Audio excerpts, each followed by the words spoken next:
Welcome, bienvenue, benvenuti. Et voici donc cette nouvelle vidéo qui, comme d'habitude, sera autour d'un slasher.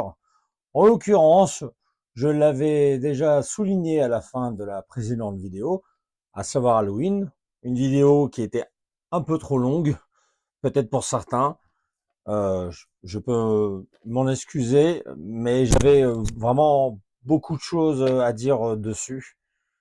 Étant donné la production un peu compliquée qu'il y avait. En revanche, concernant ce film, qui date 2019, à savoir un quoi slash. Un film qui malheureusement reste toujours inédit chez nous, que ce soit la France ou les pays francophones.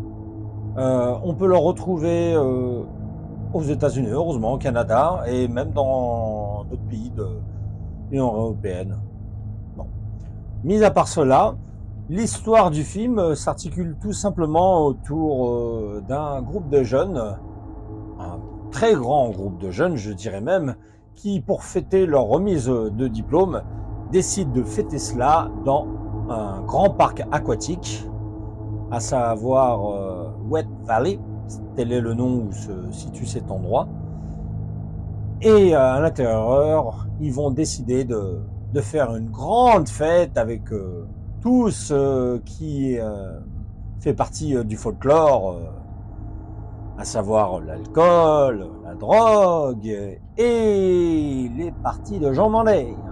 Et oui, parce que qui dit slasher dit plan dénudé, et pas que. Le groupe va donc s'amuser tout au long du film et ne pas faire attention aux cris d'alerte, si je puis dire, hein, ou plutôt aux avertissements d'un homme.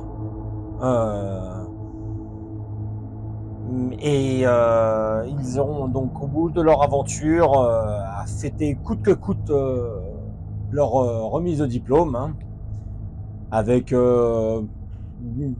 des petites histoires d'amour secrètes, des querelles, des petits combats comme des coqs, et puis une fin un peu en apothéose où c'est un concours qui est organisé en fait chaque année du coup, où plusieurs groupes de personnes doivent faire une course au sein des toboggans qui sont réunis dans ce parc aquatique. Il doit en avoir 3 ou 4 si je m'abuse. Des groupes de 3 personnes et disons que ce toboggan sera un petit peu leur baroud d'honneur pour ceux et celles qui s'aventureront.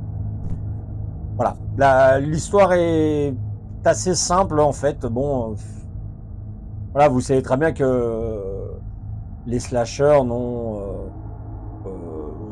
pas pour but d'avoir une histoire avec une grande réflexion, avec un aspect social, etc. Certes, après il y a des exceptions, mais je parle vraiment pour la plus grande majorité. Voilà, on s'attarde pas trop sur l'histoire, encore moins sur la psychologie des personnages. Voilà, là le but c'est d'offrir aux fans du slasher ce qu'il aime et ce qu'il veut, et surtout ce qu'il attend. C'est-à-dire des plans booms dénudés qui font partie intégrante des slashers depuis les années 80, hein. Et bien entendu les scènes de meurtre, les scènes bien sanguinolentes. Alors pour donner mon avis concernant ce film, sincèrement je suis un peu mitigé dans le sens que il y a une promesse, on nous fait un peu monter la sauce, et le problème c'est que le film dure déjà pas beaucoup de temps, à savoir 1h et 11 minutes, générique compris, c'est vous dire. Hein. Donc forcément, on s'attend à avoir pas mal de meurtres. Et en fait, c'est c'est une promesse qui ne tient pas toutes ces promesses, tout simplement. Mais tout n'est pas acheté, bien au contraire. Il y a vraiment des choses très très intéressantes.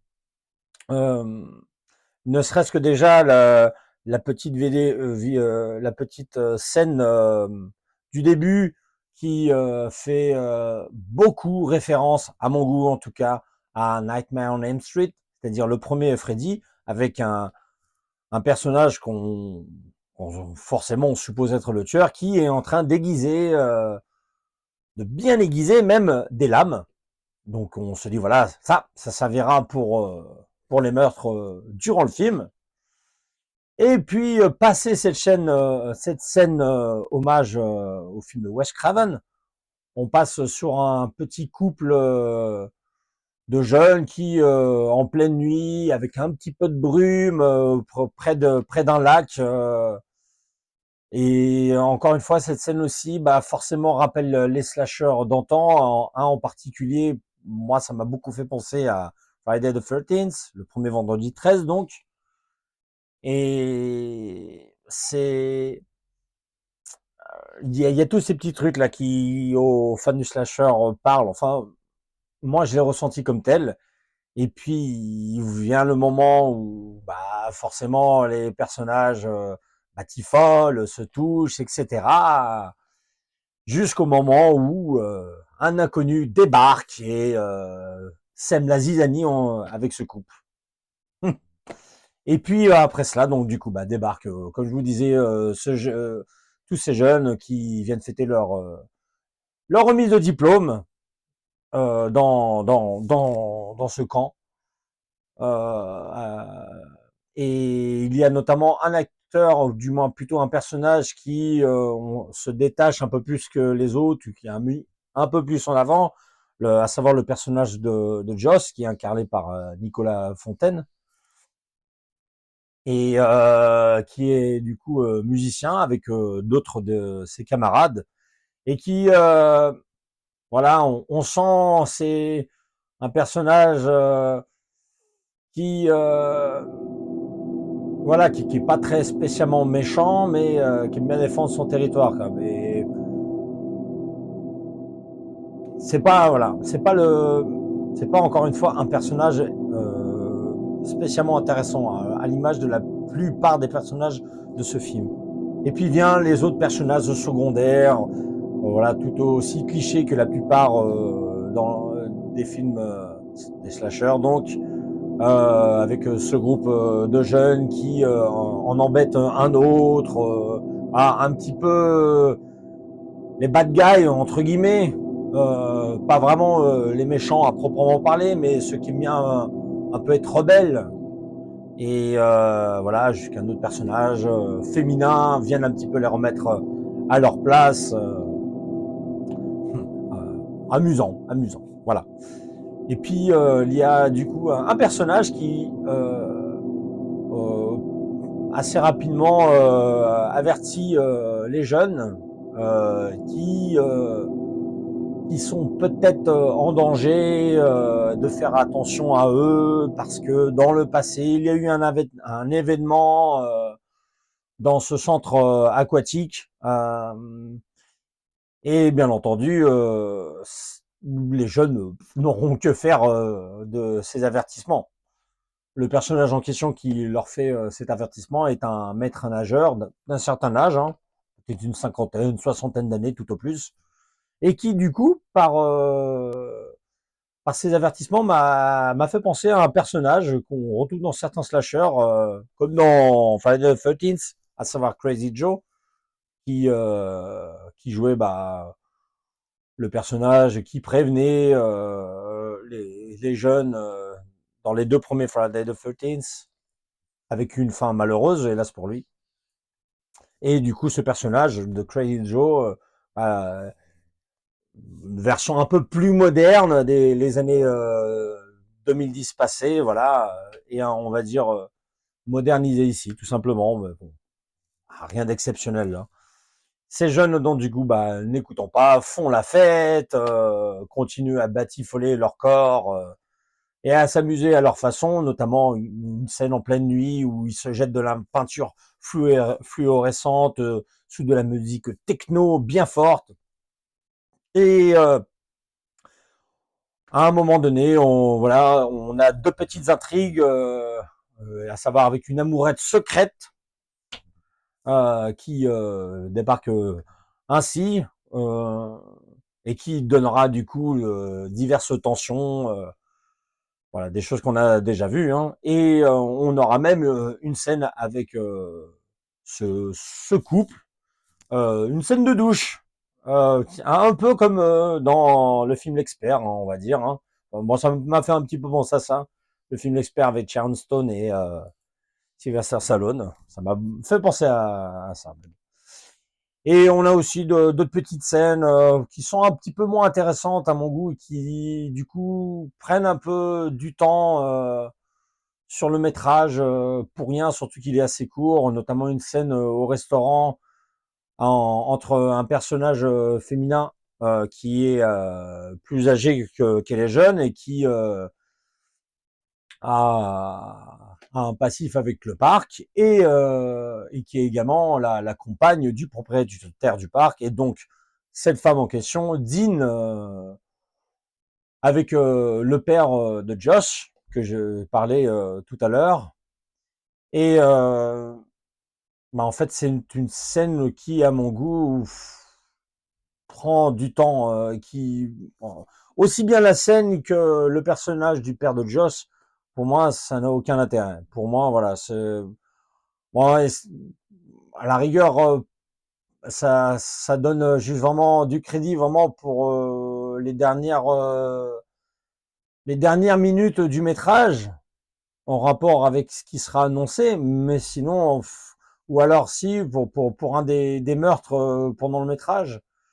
Mais sinon, c'est une scène qui aurait pu ne pas être présente et qui, du coup, aurait pu donner un meurtre. Et voilà, donc hormis cette scène-là, après, on a aussi un peu de querelle entre couples, des petits de disputes, voire même des sortes de combats. Rien de bien d'intéressant au fond. Et puis vient donc du coup cette fameuse scène, arrivée à plus de 40 minutes du métrage, hein, et où les personnages du coup sont réunis tout en haut de de la tour des toboggans, où du coup il est temps pour eux de s'élancer et de faire la course. Sauf que dans cette course à la victoire, puisque ils sont réunis par trois, c'est des groupes de trois, chacun devant s'affronter. Il y a un bref moment où un personnage découvre que quelque chose s'est passé au niveau des toboggans euh, et sent que quelque chose de grave va se passer. Il essaie de prévenir ces personnages-là, mais évidemment, hein, vous savez ce que c'est dans les slashers, on a beau prévenir, on n'en a que faire. Et c'est exactement ce qui se passe. Tout le monde s'élanche, et aussi bien les dames que les hommes, ou d'ailleurs on les voit avec leur smartphone en train de se filmer un peu comme on le voit dans la vie de tous les jours, notamment même dans les parcs d'attraction, les trains, etc. Et du coup, il s'élance et le danger qui est annoncé arrive et à ce moment-là, on a vraiment bonne dose d'hémoglobine avec des membres qui sont déchiquetés, plutôt bien fait, je trouve. C'est assez violent, bien juteux pour ceux qui en demandent. Avec des tonnes d'hémoglobine de sang qui tombent du coup en bas de la piscine, là où est-ce qu'ils sont censés arriver et du coup crier victoire. Et en bas se trouvent divers camarades avec maître nageur, notamment le maître nageur d'un certain âge qui avait prévenu pour le qui avait prévenu pour les dangers. Et puis petit à petit, voilà, voyant le sang, les gens commencent un petit peu à s'affoler. Mais le problème est que entre ceux qui sont en haut et ceux qui sont en bas, on essaie de communiquer par talkie-walkie, mais au final, à ce moment-là, rien ne se passe comme prévu, rien ne fonctionne. Malgré aussi toujours le personnage qui essaie de dire que c'est de la folie qu'ils sont en train de faire, etc. On a à nouveau le groupe de rebelles qui se remet en avant, avec un en particulier qui est un peu le leader de ce groupe et qui est tout fier de lui, à embêter, voire de pousser à la bêtise les personnages. Et à force que bah, le sang coule à flot et qu'on voit du coup des membres ici et là, un des personnages à un moment voilà se fracasse la figure au sol en se brisant littéralement la cheville, hein. Euh, et voilà, on continue encore à nouveau avec les personnages qui continuent à se jeter dedans sans savoir ce qui se passe à l'intérieur de ces toboggans. Et cette boucherie continue jusqu'à la fin, jusqu'à ce que tous les personnages du coup se soient jetés. Donc, comme je vous dis, ça nous occasionne une bonne scène bien violente, bien juteuse. Et puis, une fois que tout le monde se rend compte, enfin tout le monde, pour le peu qui sont encore en vie, tout le monde se rend compte, voilà, on part un petit peu en folie, en cris, en pleurs, etc. Vient tout de suite après une petite scène finale, donc du coup qui sert à conclure le film euh, avec deux personnages en question euh, face à un autre personnage qui leur explique certains détails de l'histoire. Et durant ce moment, on a du coup quelques flashbacks qui nous font comprendre la personne qui est l'auteur des meurtres et qui du coup se conclut ainsi. Voilà. Il n'y a pas de happy end. La personne qui commet les meurtres, voilà, on va dire s'en sort. Donc possiblement une suite. Alors, du moins la porte reste ouverte. Maintenant concernant tout ce qui est côté production du film, c'est un film qui a été réalisé par Renaud Gauthier, qui déjà est coutumier du fait, puisqu'il avait déjà réalisé en 2013 un slasher, mais qui mélangeait différents genres plutôt sympathiques, à savoir le slasher Disco Pass, que peut-être certains d'entre vous ont déjà vu, assez sympa. Donc, comme je vous disais, c'est une production canadienne, aussi bien pour ce film-là que le film Disco Pass, l'un comme l'autre, puisque le réalisateur est canadien et la plupart des membres de l'équipe sont tous canadiens, voire même de Québec, tout simplement. Donc l'acteur principal, à savoir Nicolas Fontaine, que j'avais évoqué au départ, qui incarne le personnage de Josh, qui est donc musicien. On aura même eu à un moment donné du film une petite scène de concert en plein live. Ça dure pas très longtemps, mais bon, c'est le genre de choses qui, par exemple, pourrait plaire à Terry, qui, dans une de ses anciennes vidéos, avait relevé toutes ces petites scènes où il y a des concerts. Voilà. Et on a également l'actrice Brittany Drisdale, qui elle a plutôt fait de la voix dans le jeu vidéo, comme dans le Assassin's Creed Origins, hein, pour ceux qui sont amateurs de jeux vidéo, et puis qui a également joué un petit rôle dans la série Jack Ryan.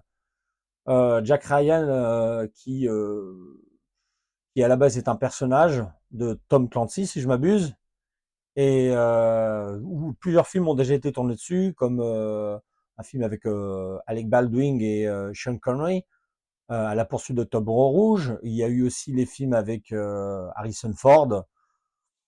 Et il y en a eu aussi un autre avec Ben Affleck et encore un autre dont je n'ai pas vu. Enfin, voilà. Euh, on a également l'acteur Nick Walker qui lui, son film est sorti quand même au cinéma, à savoir Misanthrope. C'est pas un film que j'ai vu, donc peut-être certains d'entre vous l'ont déjà vu. Il est sorti l'année dernière, exactement. Voilà, donc c'est dans l'ensemble, c'est des acteurs qui sont même dans l'ensemble qui sont assez locaux, qui travaillent surtout soit au Canada, voire aux États-Unis, mais qui n'ont pas spécialement de rôle très très connu en dehors de ce que je vous ai cité. Voilà, sinon quand même le lieu du tournage, là où vous voyez où il y a le grand parc aquatique, il a été tourné au Super Aqua Club Water à, à Pointe-Calumet, qui se trouve à Québec. Donc peut-être que certains d'entre vous ont déjà entendu parler de cet endroit. Et pour en venir sur cette fois les meurtres, sincèrement, pour les quelques scènes présentes, notamment la scène de boucherie, comme je vous ai dit au niveau du toboggan, c'est vraiment bien fait. Sincèrement, je pense qu'il y a vraiment un très bon mélange entre les effets numériques et, euh, et les bons vieux maquillages, effets spéciaux à l'ancienne, comme on les met tant dans les 80s. Je trouve que ça c'est bien, ça c'est très très bien fait. Euh, mais par contre, ce que je reproche, vous savez, c'est un petit peu comme on vous promet de vous faire un super gâteau, peut-être votre gâteau préféré, et puis bon, au final, sur ce gâteau, vous dites vous allez pouvoir vous régaler, on vous donne qu'une part. Et vous vous dites mais il est beau ce gâteau, il faut que j'en mange un peu plus quand même. Il dit non, non, c'est juste une part. C'est un petit peu mon impression que j'ai avec ce film. Bon, il y a de belles promesses. Déjà avec la scène du début, c'est pas flamboyant, mais voilà, ça annonce quand même quelque chose. Et puis il y a cette fameuse scène du toboggan qui vraiment est une véritable boucherie et qui en me plaint la vue. Et parmi tout ça, mais en fait, il y a rien d'autre, quoi. Il y a rien d'autre. Cette scène-là doit durer peut-être une dizaine de minutes à tout casser. Et sinon, il y a rien d'autre. Ouais. Il y a aussi un autre meurtre qui arrive en milieu de métrage à peu près. Et déjà, c'est un meurtre qui arrive surtout en hors champ, où on découvrira vers la fin quel était ce personnage qui est décédé.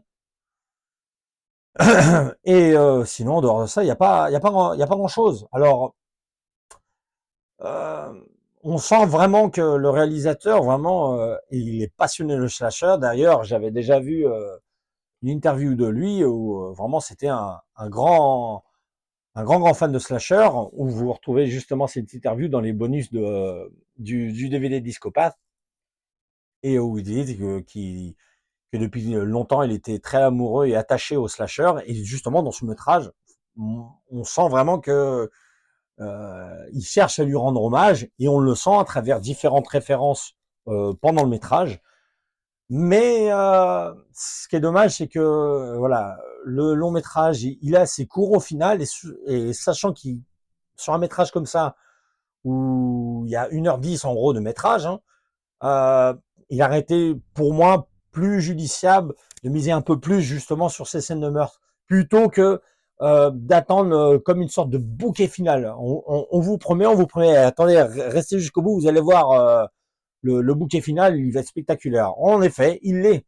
Mais on reste un petit peu sur notre fin, vraiment, par tout ce qui a précédé avant. C'est assez dommage. Voilà. Mais en tout cas, voilà,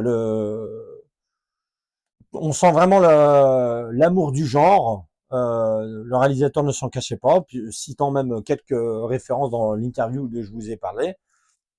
Et voilà, c'est un sentiment un peu mitigé. J'ai plutôt bien aimé, mais je reste un petit peu sur ma faim. Voilà, je ne sais pas ce que vous en penserez si vous arrivez à voir ce film. Hein. D'ailleurs, je tiens à préciser que malheureusement, ce film en support physique, si vous tenez vraiment à l'avoir, moi personnellement, je l'ai obtenu via un Blu-ray avec Furo, un Blu-ray italien qui dessus possède uniquement la langue italienne, sous-titres italiens et langue anglaise. Bon, moi n'étant pas un problème pour les deux langues, pour le français, malheureusement, à moins que vous trouviez une autre solution, il faudra que vous optiez, quoi qu'il arrive, pour soit cette édition-là, ou soit vers l'import US canadien. Malheureusement, c'est assez dommage. On aurait pu l'avoir en France, mais c'est ainsi. Voilà. Je reviens brièvement sur ce film, ou sur vraiment les dernières secondes révélatrices qui m'ont fait penser par les quelques petites scènes qu'on voit au premier Friday the 13th. Je sais pas si les gens ressentiront la même chose que moi, mais au cas où, on en parlera dans les commentaires, où je m'expliquerai. Et il y a aussi une autre référence. Enfin, encore une fois, moi j'ai ressenti que le réalisateur s'était inspiré de ce film. Enfin, il est aussi bien réalisateur que scénariste, hein, sachez-le. C'est le film Bloody Pom Poms en VHS, qui était sorti en 88, et son titre original c'est Cheerleader Camps. Voilà. Et sinon, il existe aussi en DVD français, uniquement avec VF, à savoir Le Campement de l'horreur. Voilà. C'est exactement le même film, sauf que voilà, ils ont changé l'intitulé. Voilà. Je trouve vraiment qu'il y a, la référence est là. Voilà.